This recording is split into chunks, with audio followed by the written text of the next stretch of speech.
They flew under a foreign flag, spoke a different language, and fought in some of the deadliest skies of World War II. And yet, they became legends. Not because propaganda said so, but because enemy pilots learned to fear their names.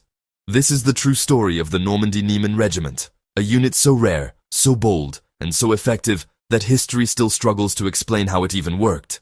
And that's exactly why it matters. Why the Normandy Niemen Regiment was different from day one.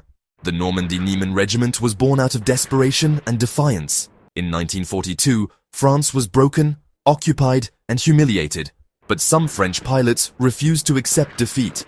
Instead of standing on the sidelines, they made an extraordinary decision. They would fly east. Not to Britain this time, but deep into the Soviet Union.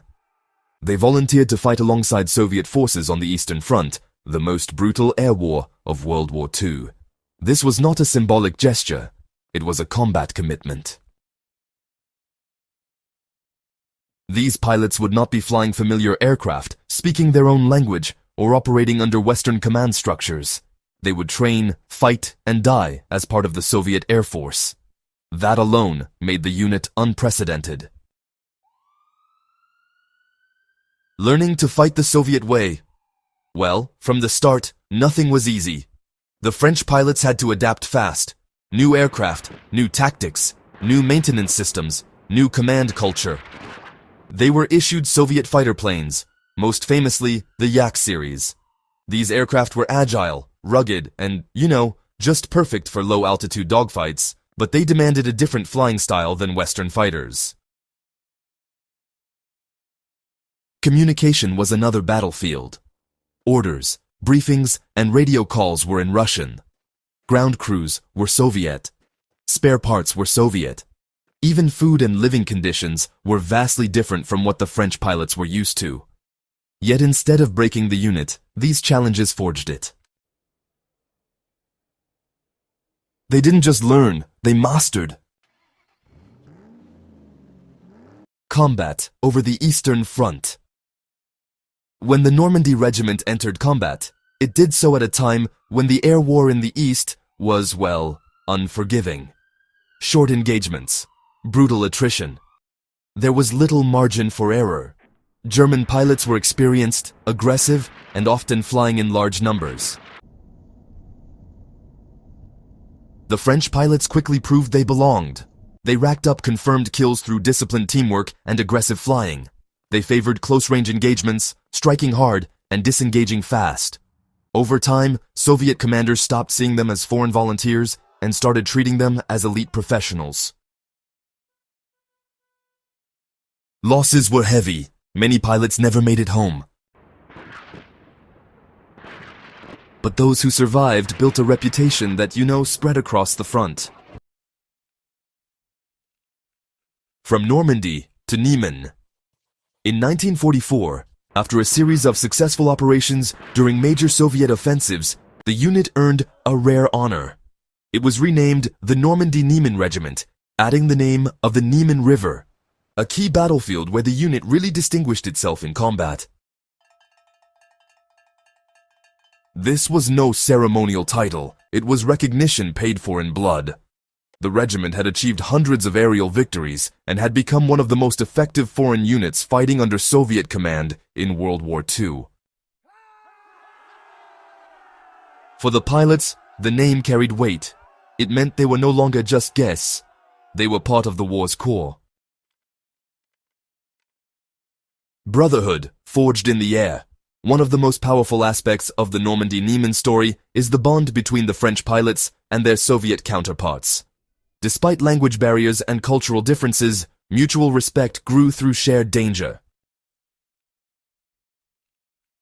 They fought together, celebrated victories together, buried the dead together.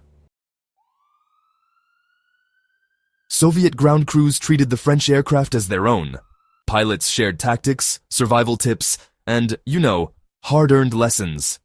In a war defined by ideology and division, this regiment became a rare example of unity driven purely by purpose.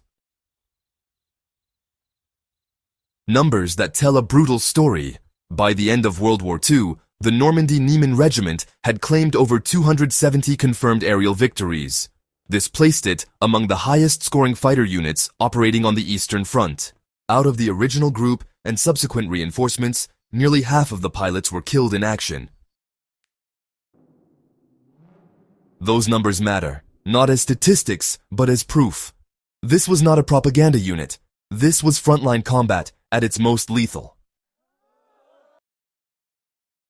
When the war ended, the story took an almost unbelievable turn. As a gesture of respect, the Soviet leadership allowed the surviving French pilots to return home with their Yak fighter planes, fully armed, fully operational. No other foreign unit received such an honor. The image of Soviet-built fighters landing on French soil, flown by French pilots who had fought under the Red Star, was symbolic in the strongest possible way. It marked the end of one of the most unique alliances of World War II. So, why does the Normandy Niemen regiment still matter?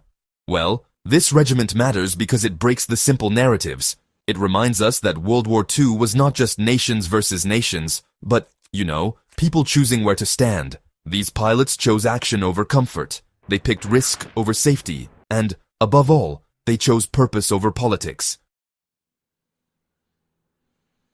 Their legacy is not just about victories in the air. It's about cooperation under extreme pressure, about earning respect in the hardest way possible. And, well, about proving that courage speaks louder than language. The legacy in aviation history. Today, the Normandy Niemen regiment is remembered as one of the most successful foreign units in Soviet service, and, honestly, one of the most decorated French air units of World War II. Not because it was perfect, but because it was real. If you found this story valuable, powerful, or eye-opening, make sure to subscribe to 0 Hour World War II. Share this video with someone who loves real history, not watered-down legends. And let us know in the comments which forgotten unit of World War II you want us to uncover next.